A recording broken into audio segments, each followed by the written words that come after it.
In the year 2001, Canadians ate 31 kilograms of chicken per person. Given that rate of consumption, if we had to process the poultry ourselves, chances are we'd be in a rather foul mood by dinner. Thank goodness for chicken processing plants.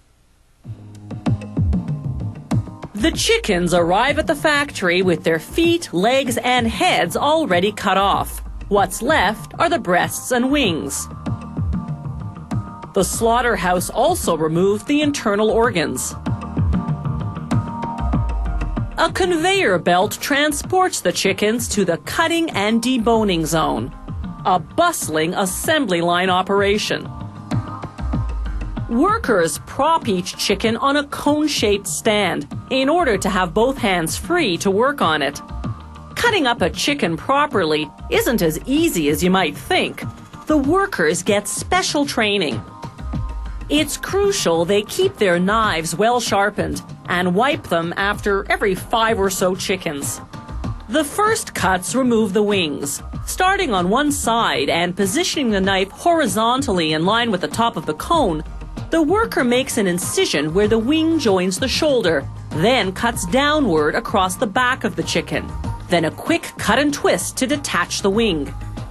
It's the same procedure on the other wing. The incisions at the wing-shoulder joint must slice through the tendon completely. Otherwise, detaching the wing is difficult. And struggling with a slippery wing while holding a knife in your hand can result in serious injury. The next cuts remove the skin and breasts. They peel off the skin, then pull on the 2 breasts and make a quick incision to release them. They slice the breasts apart, carefully checking for bones that might have broken off from the carcass and be hiding in the meat.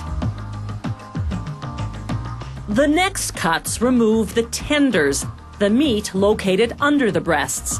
Workers make an incision in the middle just under the wishbone and down the length of the carcass. This detaches the tenders, enabling the next worker on the line to pull them off. Meanwhile, waiting in the wings are the wings.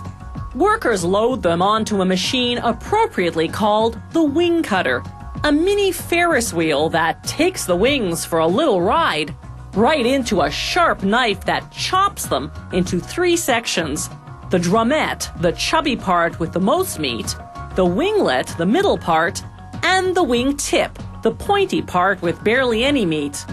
This factory transforms the meatier drumettes and winglets into frozen, ready-to-eat chicken wings. The first step in that process is seasoning. Workers load the pieces into a giant drum. As the drum rotates, they inject the seasoning, barbecue or honey garlic, for instance. After about an hour, the chicken wings come out evenly coated.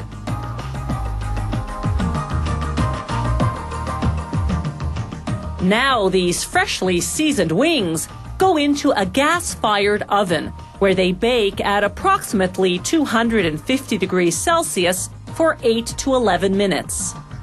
They come out fully cooked and ready to eat. They go into a freezing mechanism for about a half hour, then to the automated packaging department where they're sealed in a bag.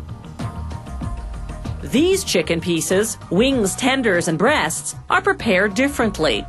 After seasoning, they travel through a rotating drum that coats them in a flour and breadcrumb mixture, then into a second drum for a second coat.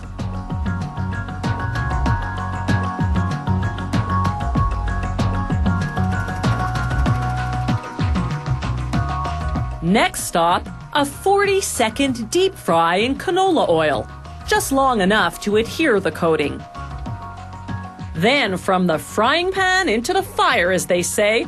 Well, into the oven, actually. After 20 minutes at about 250 degrees Celsius, these chicken pieces are fully cooked and ready to be frozen and packaged. They started out a generation ago as simple black and white ping pong games on a TV screen. Today's video games are vivid, sophisticated, and fast-moving, driven by state-of-the-art computer software featuring the latest in high-tech graphics.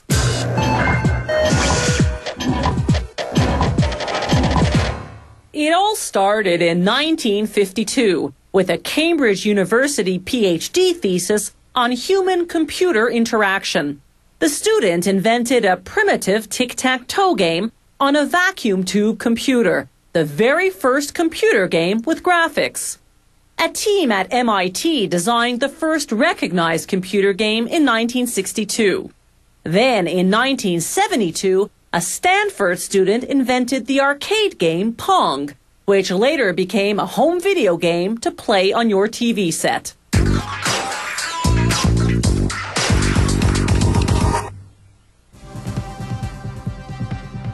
It all begins with the people who form what's called the core team. They brainstorm in meeting after meeting to hammer out the concept, how the game will look, how it'll work. Then they plan out the production schedule, assigning who'll do what, when. They break down the game on paper and color code the components. Then they post them on a bulletin board that'll act as the production's nerve center.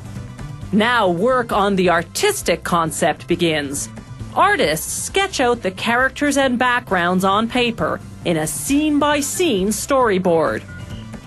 Meanwhile, graphic artists recreate those storyboard drawings three-dimensionally on the computer. This step enables the development team to use the latest in computer animation technology to bring the game elements to life by adding colors, textures, shading, and, of course, movement. After developing a preliminary version of each character, the animators superimpose a skeleton. By manipulating the skeleton, they make the character move. They experiment with different movements until they decide on which ones they'll use for the game.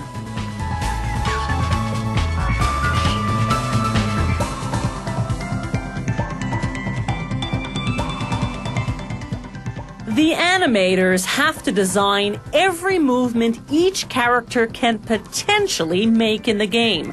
That's 700 movements for this main character alone. Once that's done, they flesh out the character's features and costumes to completion.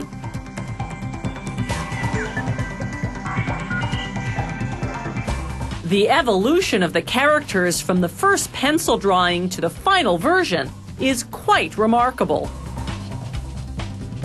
Other animators work on the backgrounds, the game's playing field. Once they have a rough version laid out, they refine it by adding details, colors, and textures. To give it depth and dimension, they use virtual lighting to create shading and shadows. To advance the storyline, this particular video game is interspersed with 1-minute animated movies. These segments, called cinematics, are animated in high resolution to produce a top-quality image. The interactive game, on the other hand, is in low resolution because computers can't process high-res images quickly enough for fast-moving play.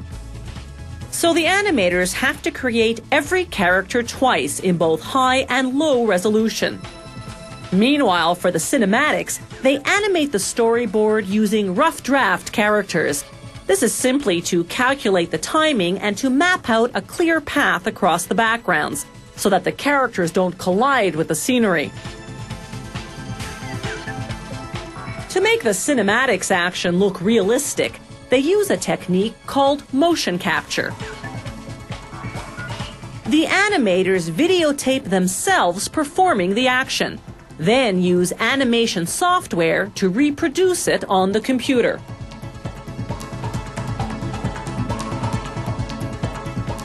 Computer programmers create the video game's menu settings, among other features. Computer engineers design the artificial intelligence, the brain that runs the game. It's made up of thousands of computer codes. For the cinematics, actors record the characters' lines in a sound studio. An audio technician mixes the voices with music and sound effects and synchronizes everything with the action. Now they take the video game out for a test drive. Do the characters move the way they're supposed to? Do they go where they're supposed to? Or do they run into trees and walk through walls? This is the development team's last chance to rid the game of any bugs. After that, the company can finally market this video game and hope it becomes a hit.